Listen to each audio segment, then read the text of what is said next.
Medical పరంగా కూడా ఇటువంటి పెద్ద ప్రొసీజర్ ఒకటి మనం చేయగలిగాము. ఒకటి ఫస్ట్ పాయింట్.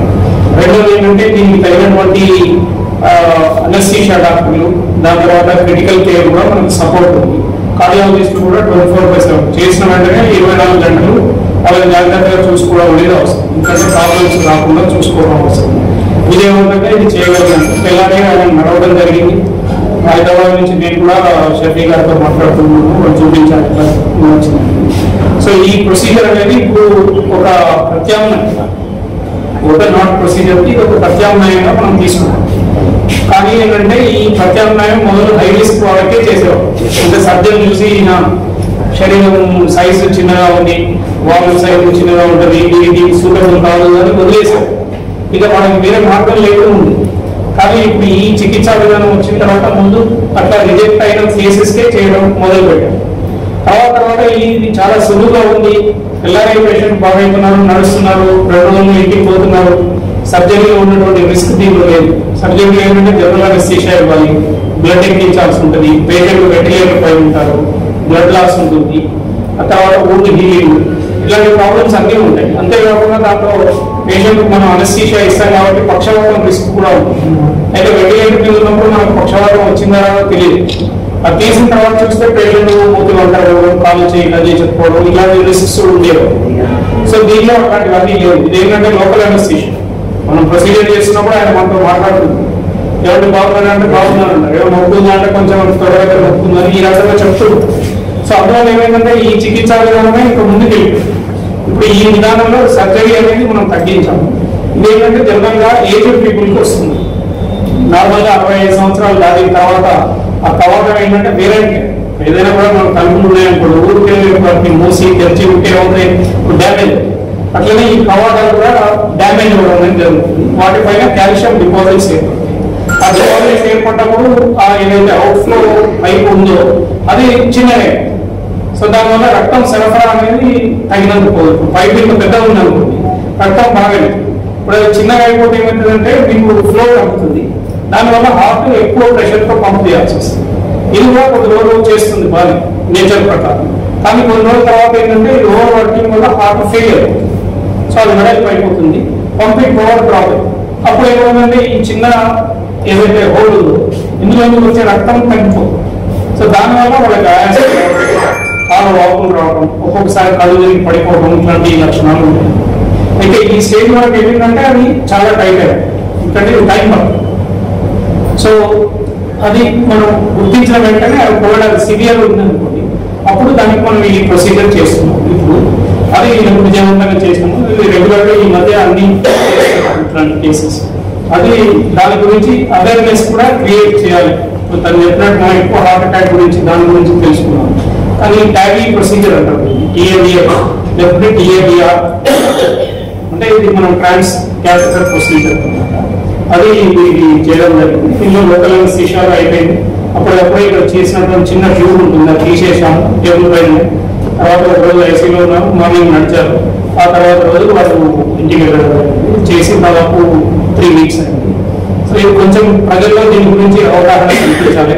అట్లాగే మన వరంగల్ పట్టణాల్లో కూడా ఇటువంటి చికిత్సా విధానం అందుబాటులో ఉన్నది అని అందరికీ కొంచెం తెలియజెప్పాలన్న ఉద్దేశంతో ఈ రోజు సమావేశాన్ని నిర్వహించడం జరిగింది.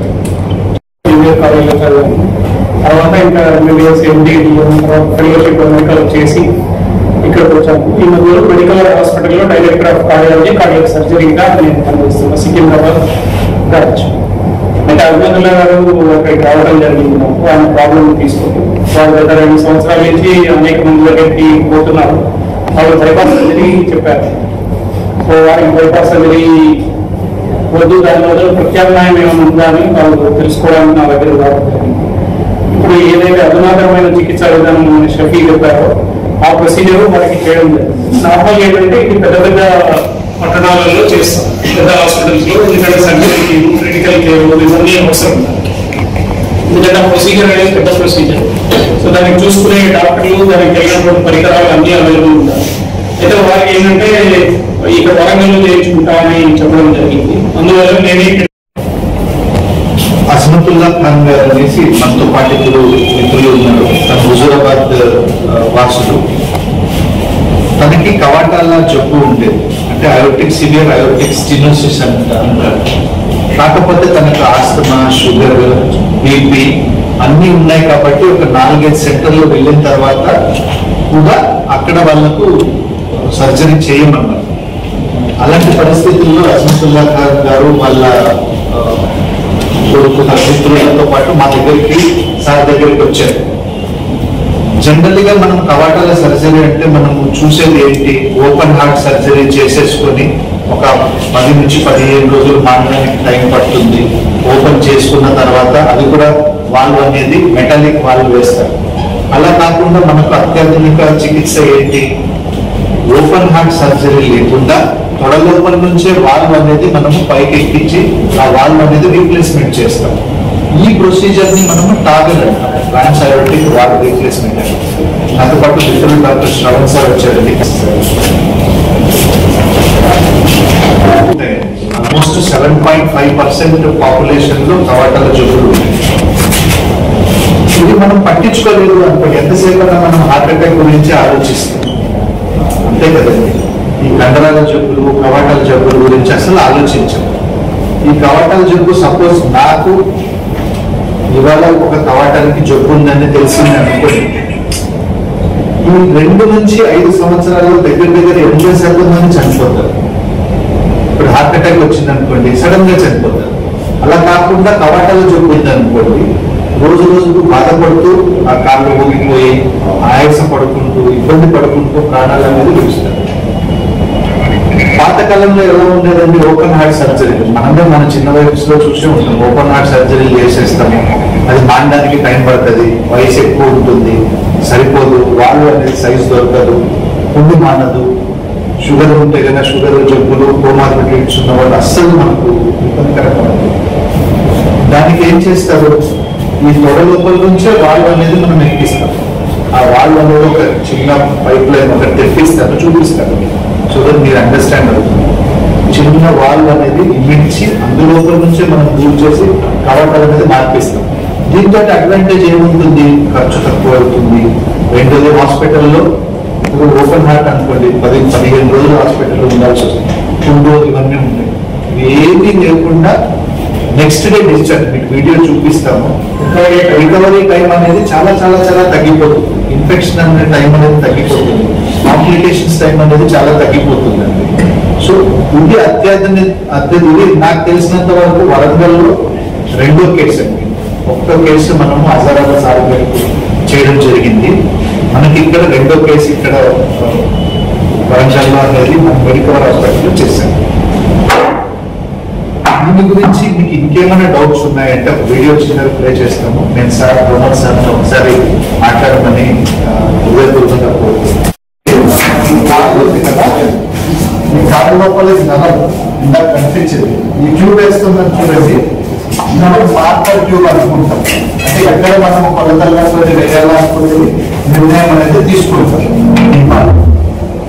ఇదంతా ఎక్స్రేలో చేస్తారు.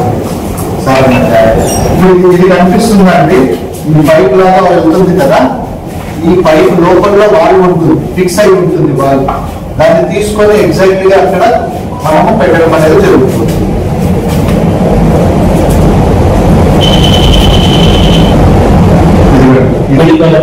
ఈ రాకెట్ లాగా కనిపిస్తుంది చూడండి, సరే జాలి జాలి, ఇది బాగా ఇది తొడ లోపల నుంచి పైకి ఇలా మనం పంపిస్తాం.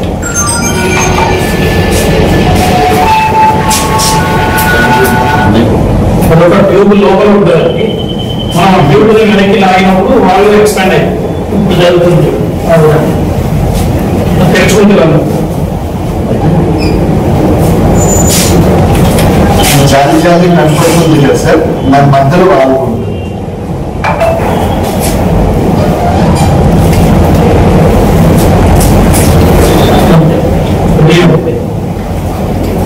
సో మన ఈయన ఓన్ ఫైల్ ఏదైతే ఉన్నదో అదే ఆ గొడవకి ఇది కొత్తది మనకి మధ్యలో ఉంటుంది. ఆ చుట్టూ మెటల్ ఫ్రేమ్ మధ్యలో మనం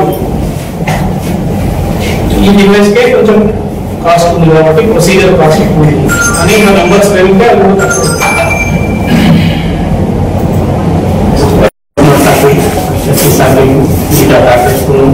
చేయగలిగిన నమస్కారం. నా పేరు రిటైర్డ్ ఇంజనీర్గా ఎలక్ట్రికల్ డిపార్ట్మెంట్లో పనిచేస్తున్నాను. నాకు ఒక 2 years నుంచి నాకు ఈ అవస్థ వచ్చేసి ఇక్కడ ఏ హాస్పిటల్స్ పోయినా కూడా నాకు బైపాస్ సర్జరీ చెప్పాలి.